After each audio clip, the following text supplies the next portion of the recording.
ये कोई साधारण ईंटें नहीं हैं, गोबर की ईंटें हैं। जैसे मैं कहता हूँ कि जब भी आप कोई काऊ फार्म, कोई डेयरी फार्म खोलें, तो आप सिर्फ दूध या ब्रीडिंग के पर ही डिपेंड न रहें। आप इस तरह के कुछ नए बिजनेस मॉड्यूल भी क्रिएट करें ताकि आपका जो एक मॉडल है वो सफल हो सके। तो हम इस ईंट के बारे में, ये गोबर की ईंट कैसे बनती है, इसका इस्तेमाल कहाँ कहाँ होता है, ये सब कुछ आज मिलन जी से जानेंगे। तो मैम, इसके बारे में कुछ जानकारी दीजिए दर्शकों को कि ये क्या है और कैसे तैयार होती है आजकल, और इसका इस्तेमाल कहाँ कहाँ होता है। बिल्कुल, जैसे पुराने घरों में आप लोग गाँवों में अगर याद हो तो मिट्टी की दीवारें भी होती थी और आगे भी गोबर से लिपाई होती थी। तो 2-3 रीज़न से उसके कि एंटी जर्मिसाइडल, जो जर्मिसाइडल प्रॉपर्टीज़ होती हैं गाय के गोबर और गौमूत्र में, उसको मिला के लिपाई की जाती थी ताकि वायरस, बैक्टीरिया, इन सब का अटैक हमारे घर पे, हमारे बच्चे नीचे ज़मीन पे खेल रहे नहीं हो। और दूसरा, वो घर एकदम गर्मी में ठंडे और सर्दियों में गर्म रहते थे, क्योंकि इनकी गोबर की खास प्रॉपर्टी है, गोबर और मिट्टी की, कि वो इंसुलेशन प्रोवाइड करती हैं, जो सीमेंट और ईंट की दीवारें नहीं करती। तो जब हम सीमेंट और वैसी ईंट जो यूज़ करते हैं, जो मिट्टी की पकी हुई ईंट है, तो उस पर हमको बहुत ज़्यादा एनर्जी लगानी पड़ती है। एसी चलाएंगे आप, इलेक्ट्रिकल एनर्जी, सर्दियों में हीटर चलाएंगे, तो जो अगर इनका मकान बनेगा तो उसमें वो हमको उस एनर्जी पे जो हम वेस्टेज करते हैं वो बिल्कुल नहीं करना पड़ेगा, हम फ्यूल कंजर्व करेंगे।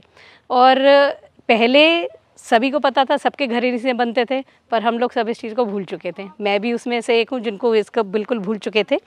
तो इसकी ट्रेनिंग मैंने खास डॉक्टर शिवदर्शन मलिक जी से ली, जो इसमें महारत हासिल है उनकी, और अभी और भी वो संशोधन करते जा रहे हैं इसमें, और IIT दिल्ली के साथ भी कुछ आगे कार्य कर रहे हैं इन ईंटों के बारे में।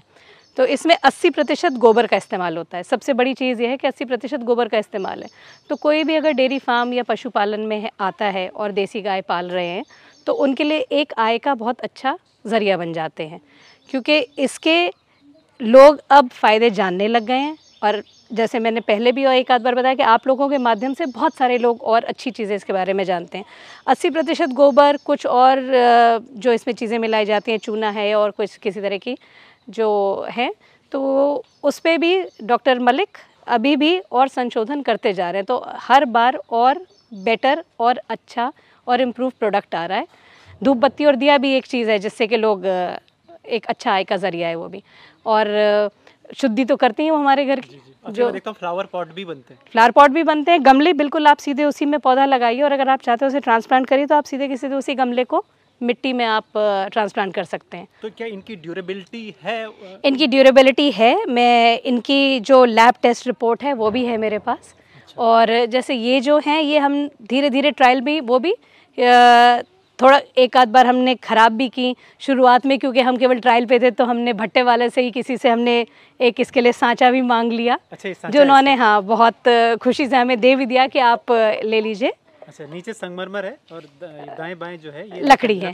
हाँ जी, ये इसका सांचा है। ये इसका सांचा है। अच्छा, पर तो वैसे स्टील, इसका MS का सांचा बनता है बहुत अच्छा। अच्छा, तो ये जो जितनी मुझे ईंटें दिख रही हैं, ये कितने दिन में तैयार हुई है? ये हम यहाँ पे पीछे चबूतरा है जिसपे हमने एक ही दिन में सारी की सारी यहाँ डाल के सुखा ली। 3 दिन में सूख के तैयार हो जाती है। उसके बाद हम इस तरह से इनका चट्टा लगा देते हैं। तो ये चट्टा जो है 3 दिन में तैयार हुआ है? 3 दिन में पहले तो हम खुली सुखाते हैं, अगले दिन उन्हें पलटा जाता है। पहले आपने खड़ी कर दी, फिर अगले दिन पलट दी, जिससे, क्योंकि और इनकी एक और जो खास बात है, जो ऐसी ईंट, हम मिट्टी की ईंट जो मार्केट में जो आती है, हाँ, ये भट्टे में इसको पकाना पड़ता है, मतलब ईंधन जलेगा। आप पर्यावरण को भी दूषित कर रहे हैं, ईंधन भी जला रहे हैं इसके लिए, जो कि गोबर की ईंट के लिए हमें ऐसा कुछ नहीं करना। ये सन ड्राइड, सूर्य की रोशनी में, सूरज की गर्मी से सुखा करके बनाई जाती हैं। और इनकी कंपैरेटिव रिपोर्ट, लैब टेस्ट की रिपोर्ट है, जिसमें इनकी compressibility, water resistance, fire resistance, सब कुछ है। मैं एक चीज़ महसूस कर रहा हूँ, ये बहुत भारी है, 1.5-2 किलो की होगी। बिल्कुल है। ये मुझे लगता है 1 किलो की भी नहीं होगी। बिल्कुल। तो ये तो अपने आप में मुझे लगता है जो भूकंप की जगह जहाँ क्षेत्र होंगे वहाँ बहुत फायदेमंद, वहाँ बहुत फायदेमंद है। इससे नुकसान बहुत कम होगा। बिल्कुल। जैसे लकड़ी के घर बनाए जाते हैं काफ़ी भूकंप के क्षेत्र में, वहाँ अगर इसका प्रयोग किया जाए तो वो नुकसान कम होगा। दूसरा, ये जो मिट्टी की ईंट है, जो पीछे जैसे पहले हमारी पहले की बिल्डिंग तो इसी की बनी हुई है, मिट्टी वाली ईंटों की जो पकी हुई हैं, ये बिल्डिंग जब तोड़ी जाएगी, ये सब केवल पर्यावरण को दूषित करने वाला सामान है, किसी काम का नहीं है। अगर इसकी बिल्डिंग्स जो भी बनाया आपने, जो कमरा बनाया, जो घर बनाया, कभी आपका मन करे कि हम इसको और बदल के दूसरा बनाएं, इसे आप तोड़ेंगे, सीधी की सीधी खाद है हमारे लिए। ये कहीं से भी हमारे ज़मीन को, हमारी मिट्टी को कहीं से भी प्रदूषित नहीं करेगी।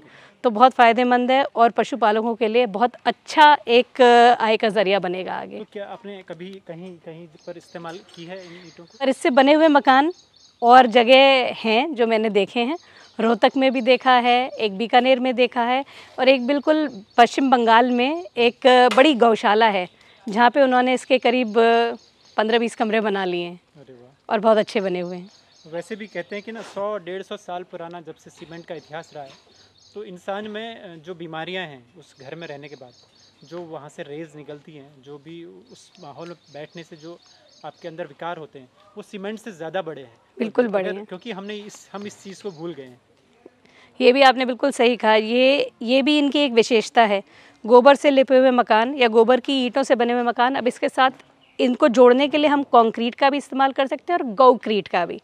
गौक्रीट में भी 80% गोबर है, तो उससे भी ये अच्छी तरह से जुड़ जाती हैं। और अब वैदिक प्लास्टर भी एक मार्केट में अवेलेबल है जिसका भी बेस गोबर है। साथ साथ अभी रिसेंटली एक वैदिक पेंट भी लॉन्च हुआ है जिसका भी बेस गोबर है, जब उसमें थोड़ा गोबर की मात्रा इससे कम है। पर अगर इन तीनों चीज़ों के मिश्रण से हम दीवार बनाते हैं तो जो ये मोबाइल फ़ोन आजकल हम सभी लोग यूज़ करते हैं, हर तरह का इलेक्ट्रॉनिक इक्विपमेंट, इंटरनेट के लिए आपके पास मॉडेम है, इनसे जो रेडिएशंस हैं या जो इलेक्ट्रोमैग्नेटिक तरंगें, किरणें जो निकलती हैं, ये उसको खुद सोख लेते हैं। तो उनका जो असर हमारे मस्तिष्क पे, हमारे बच्चों के शरीर पे होता है वो कम हो जाता है। तो आज बहुत ही काम की जानकारी हमें मिलन शर्मा मैम ने दी है, तो ये बहुत लोगों के काम आएगी, और किसानों के काम आएगी और आम जन मानस के काम आएगी। बहुत बहुत धन्यवाद मैम आपका। धन्यवाद।